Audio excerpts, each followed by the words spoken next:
Il n'y a plus de maisons habitables. Je n'ai pas d'abri, pas de nourriture, pas d'eau. Ceux qui ne meurent pas des frappes aériennes meurent de faim et ceux qui ne meurent pas de faim meurent du manque de médicaments. La famine, c'est aussi ça l'enfer dans la bande de Gaza. Depuis le 2 mars, les forces israéliennes bloquent les ravitaillements en nourriture et en médicaments.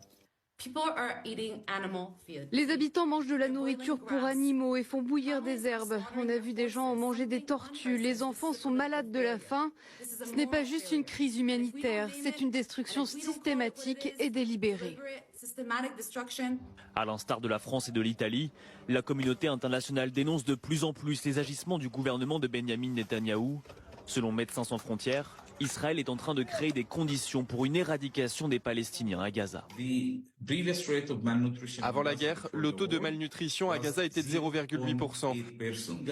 Désormais, on atteint les mêmes situations qu'au Nigeria et au Yémen, qui souffrent de malnutrition depuis des décennies.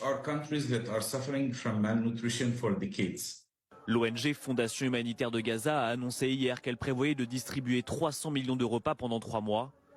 La fondation est directement soutenue par les États-Unis. BFM se réveille. Nous sommes en mai 2025 et ça doit être la première fois que BFM TV fait un documentaire sur Gaza à charge contre Benjamin Netanyahou et Israël. Je ne sais pas si vous vous rendez compte de l'événement qui vient de se passer. C'est-à-dire que ça fait 18 mois en fait que des Palestiniens crèvent tous les jours. Et BFM a décidé, attendez, c'est un événement les gars, on est le 15 mai. Le 15 mai 2025, de venir nous expliquer que ce qui se passe là-bas est un génocide. Bravo BFM TV. Remarque, on dira vaut mieux tard que jamais, hein. C'est bien, il aurait peut-être fallu faire votre travail depuis le début en fait, parce que le génocide il a commencé il y a longtemps, il n'a pas commencé la semaine dernière en fait. Vous venez de vous réveiller. Ça fait depuis début mars en fait qu'il y a un blocus de l'aide humanitaire sur Gaza. Bizarrement, en BFM TV, on vous a pas entendu faire beaucoup de documentaires. Ça fait 18 mois que l'autre, il détruit l'intégralité de la bande de Gaza. Ça fait des dizaines d'années qu'Israël colonise la Palestine.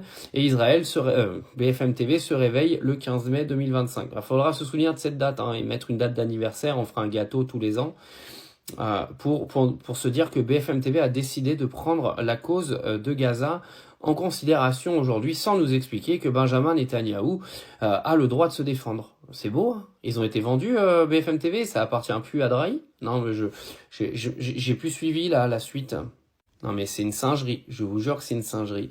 En plus ces images, je sais pas si ça vous amuse, mais mettez-vous à la place de ces gens-là, parce que moi, ça me perturbe. Quand je vois les images, je mets ma famille à la place de ces gens-là.